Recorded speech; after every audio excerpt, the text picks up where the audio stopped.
What's up guys, I'm Phoenix Master 1 and welcome to another Resplendent review. This time I'm going to be taking a comprehensive look at Tana and what kind of builds are the best builds that you could run on her and how the Resplendent stats affect her. At the end, I'll be having a special bonus segment as always.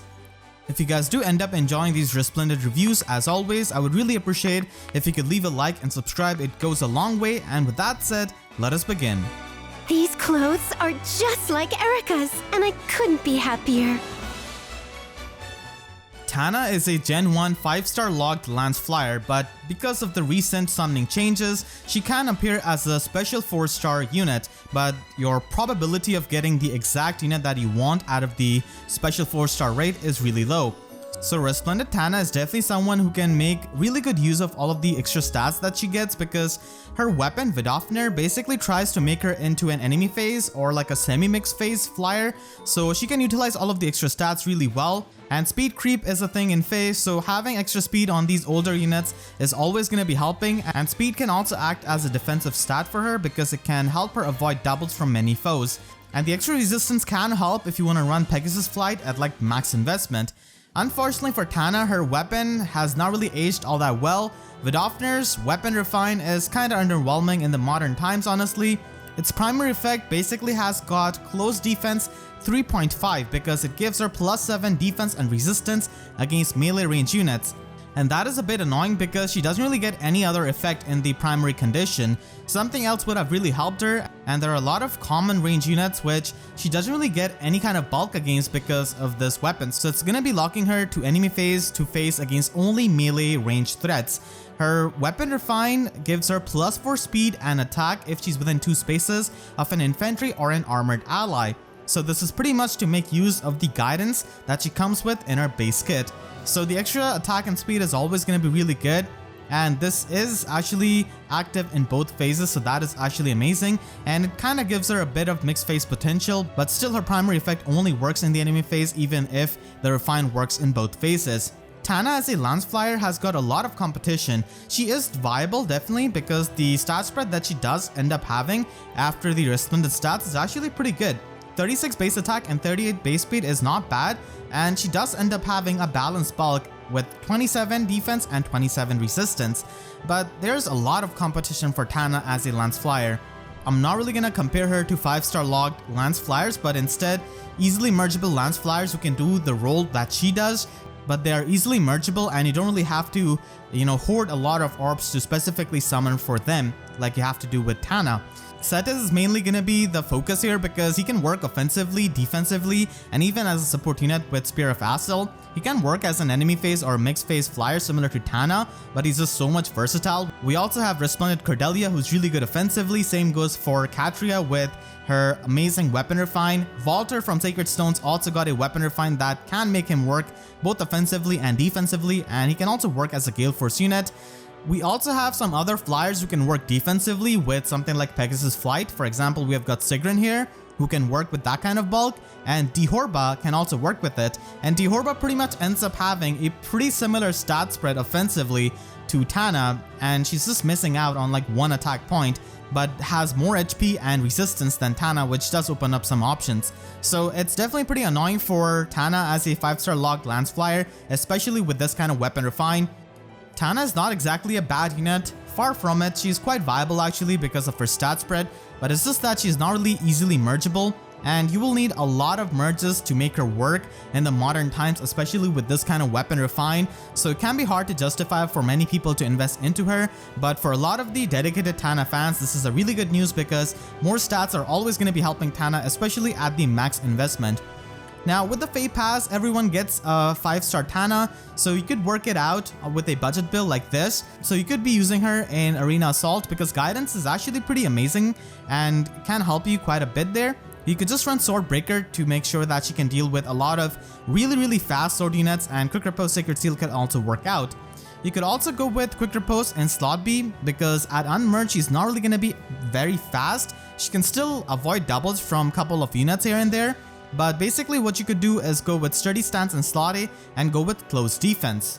You can also go with a close defense guard build, and you can also try to stack up some speed on her even on a budget, and she can reach like 50 speed on budget, which is actually not that bad. So those were the budget builds for Tana, and now let's move on to the high investment build for a lot of the Tana fans. So close defense 4 is a new option that we have got available. So you could run that on Tana to just stack it up with Vidofnir, Weapon Refine, and Guard Bearing is the perfect defensive option for her slot B because she doesn't really need to run Quick Riposte on max investment. She can get really fast with the rain skill and Vidofnir's speed buff.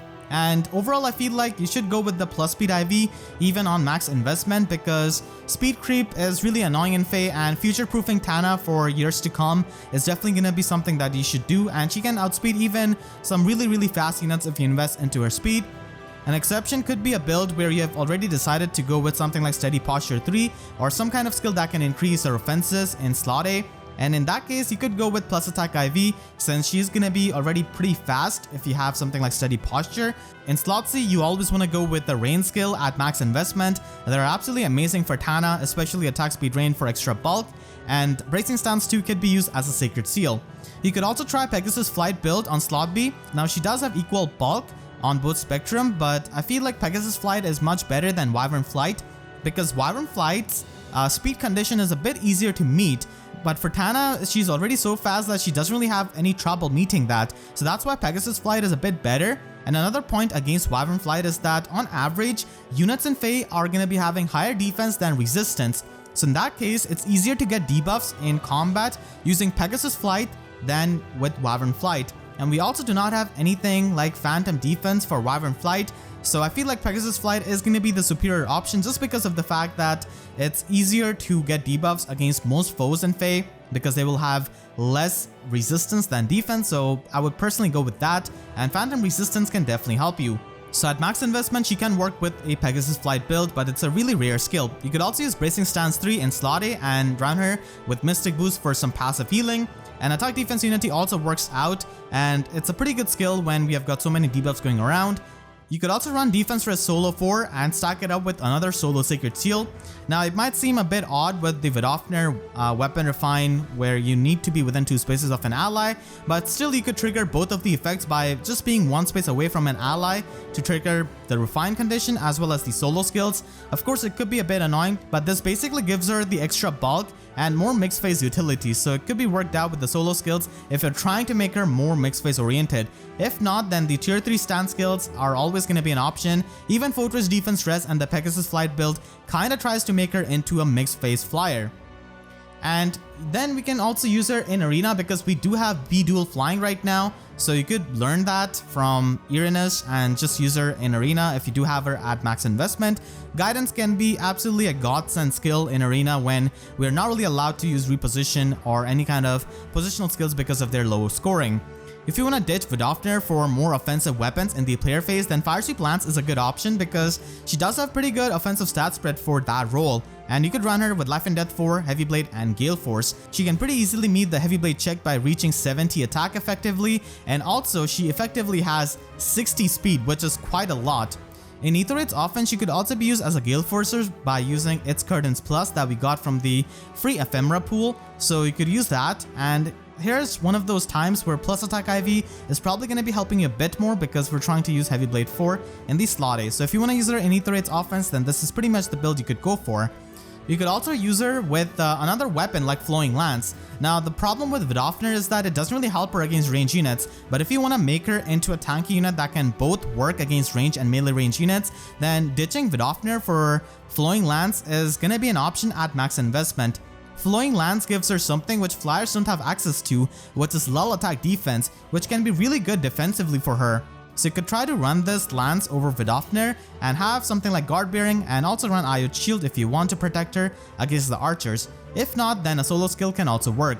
Candy Cane Plus from Winterhilda also works out because it does have the guard effect, which can be helpful for tanking, but overall I feel like Flowing Lance is gonna be a much better option if you wanna go for a tank build without Vidofnir. Finally, if you want to run her with some Gale Force builds without its curtains, then you could try to run Dive Bomb and Heavy Blade 4 with having Slaying Lance, which makes Gale Force a 4-turn special. And you can also make her into a quad attacking fairy using Ninja Yari Plus from Ninja Navarre. And here you could try to go with the plus attack IV so that you can get more damage output on your quad hits. So this could be run with an offensive slotted skill or even with Heavy Blade 4 if you want to try to trigger Gale Force. And now let's move on to the special segment of this video. So what if the weapon refine of Tana was a bit better? I feel like nowadays units get such good preferred weapons, and Tana definitely, got the short end of the stick by getting this kind of bit awkward type of weapon refine for Vidofnir, at least in my opinion. So I would try to change this to something like this, where she can basically have a more versatile condition which can make her have bulk in both phases.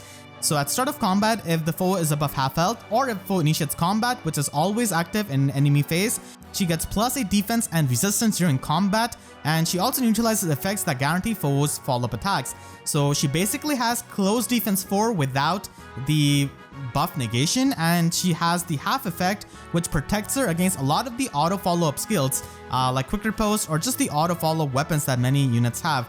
And this can be really amazing when she's trying to be a bit bulky. And then the weapon refine, I would try to make it a bit more versatile. It's a bit more lenient with a lot of the preferred weapons, so if she's within 2 spaces of an ally, I would just try to give her +6 attack and speed, which is going to be helping a lot, and also giving her the IO shield built into it. We don't exactly have a Lance equivalent of Ashnard, Mini-Nerva, or Hell who has IO shield in their base kit, or in their weapon, that is. So having that in her weapon could actually make it really good for many of the high investment bulky builds where she would not really need to care about archers, which is absolutely amazing. So she's gonna be the fairy who could be immune to the archers.